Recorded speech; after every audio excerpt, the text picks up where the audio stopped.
My name's Gracie Fisher. I'm 17 and I'm from Santa Barbara, California. I have acute flaccid myelitis and it's a polio-like illness, and I'm paralyzed from the neck down. She had a rapid onset of paralysis from the neck down. Initially she needed a feeding tube as well as a ventilator for breathing support. A local physiatrist, Sharon Basham, had recommended Craig for Grace, and so I went online and I read about what you had here at Craig, and I read about music therapy. Because of Gracie's proficiency in 3 instruments, I wasn't quite sure how that would fit in for her. However, it was nice to read that they had somebody here that could perhaps facilitate what she had at home. My OT introduced me to Sarah kind of as a neck exercise to kind of get me to move my neck around. And then I found out I could actually play music and songs that I had played previously. And then I just started practicing, and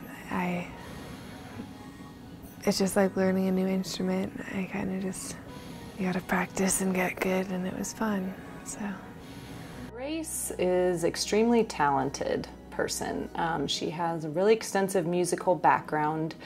She plays a number of different instruments, and music means a lot to her from what she's told me.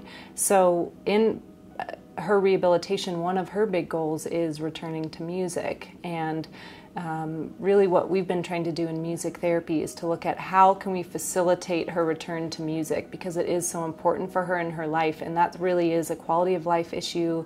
It really is, you know, looking at meaningful activities for her. She's very involved in music, so we wanted to be sure that we could get her back to doing that. I always knew that music was going to be a part of my life. And I spent 5 weeks at Berklee College of Music, and from my first day there I knew that's where I wanted to go.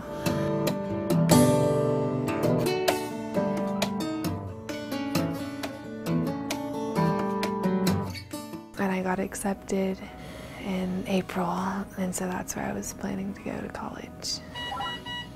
Well, I was really impressed with the fact that she asked for a mouth stick to play, that she had the open-mindedness that she could try to play.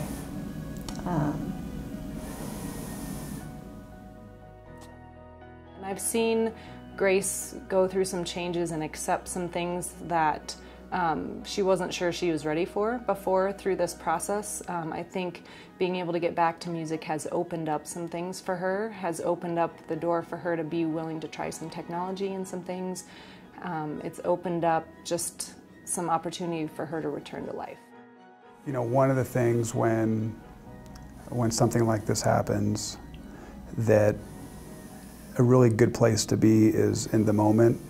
The past isn't a particularly comforting place to be, and the future can be quite scary.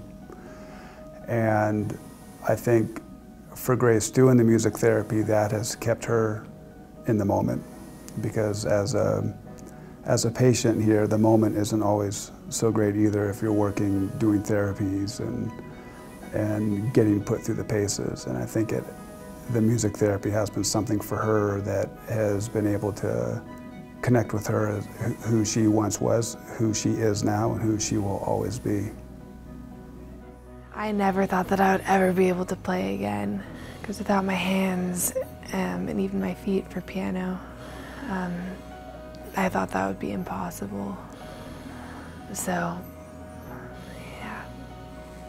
The donor support for the music therapy program is invaluable. It really is, because it enables me to see patients regardless of their financial situation, and it brings a service to people that otherwise probably wouldn't be able to afford it. So it's just given me so much freedom to actually focus on the patients and what they need, and to give the patients what they need regardless of their financial situation. I just had a patient say to me the other day, it's really wonderful to be at Craig where they look at what do you need They ask that question first, what do you need? And then the second question is, how do we get that to you? He said, other places I've been, it's, well, this is what your insurance will pay for and that's what you get. And so I know it makes a huge difference to patients to have that donor funding.